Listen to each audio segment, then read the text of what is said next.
Dans tous les cas, je pense que Isaac Hadjar, c'est pas sur cette course ni sur ce titre qu'il allait jouer son avenir. Il semble qu'il va prendre du coup le second baquet de Racing Bulls l'année prochaine aux côtés de Yuki Tsunoda. C'est en tout cas ce qui semblait vraiment transparaître ce week-end.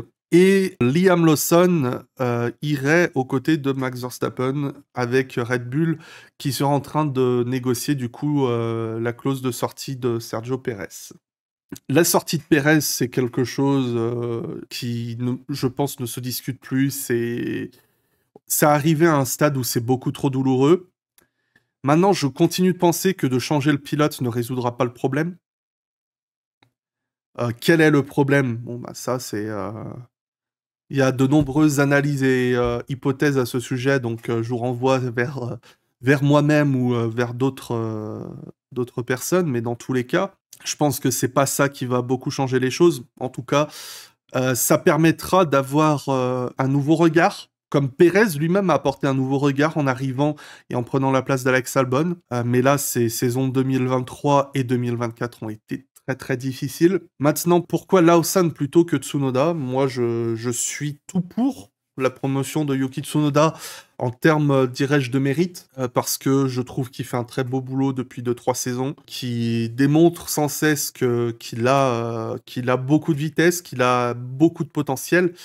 Mais chez Red Bull, on est très sceptique concernant Tsunoda parce que c'est un pilote qui est encore trop émotionnel, qui a commis récemment au Mexique, si je dis pas de bêtises, pas mal d'erreurs en étant sous pression, qui continue à être injurieux et énervé à la radio, c'est les termes que je cherchais. Et c'est des choses que Red Bull avait un petit peu mentionné apparemment à Tsunoda par le passé.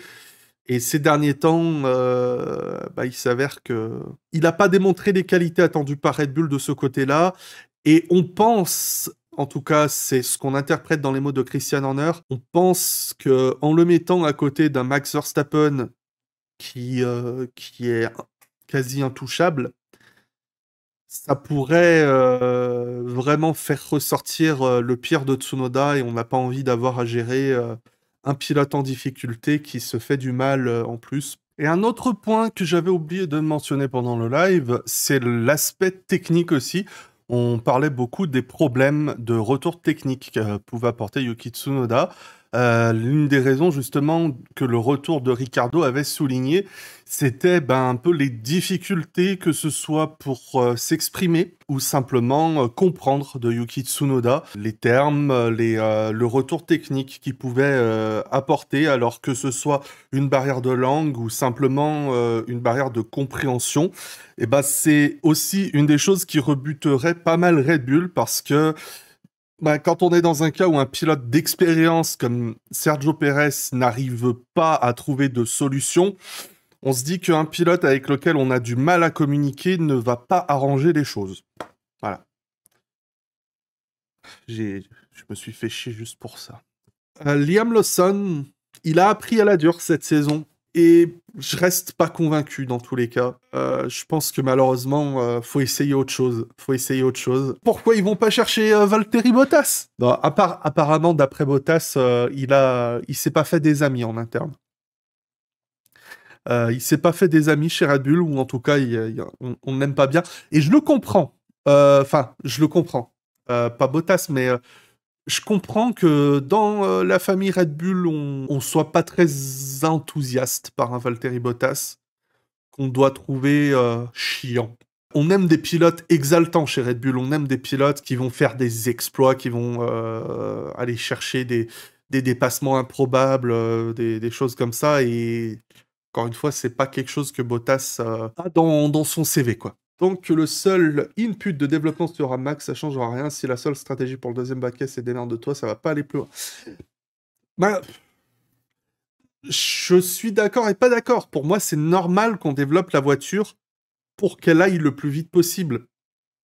Et si Verstappen arrive à faire aller la voiture plus vite en la réglant comme ça, il est normal qu'on développe la voiture dans cette direction. Maintenant, c'est aux autres de s'adapter. Carlos Sainz aurait été assez bien pour Red Bull, mais les contrats sont signés. Alors, apparemment, il a des clauses de sortie si jamais il y a un top team qui veut de lui, Carlos Sainz. Mais chez Red Bull, on veut pas revivre une bataille Verstappen-Sainz. Et je parle pas Carlos contre Max, mais je parle de Yost contre Carlos Senior.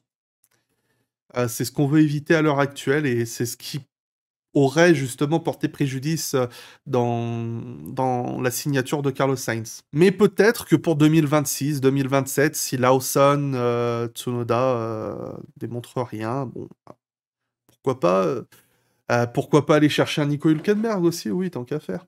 Alors, la différence qu'il y aura avec Lawson, c'est que Lawson a beaucoup plus roulé que Albon quand il a fait ses débuts. Et Lawson, c'est très bien. Albon s'était très bien débrouillé à ses débuts, que ce soit chez Toro Rosso ou chez Red Bull. C'est sur 2020 qu'il s'est plus cassé la gueule. Donc, bon. À suivre pour cette affaire, on en rediscutera pendant l'hiver parce que on aurait plus de nouvelles dans les prochains jours, prochaines semaines.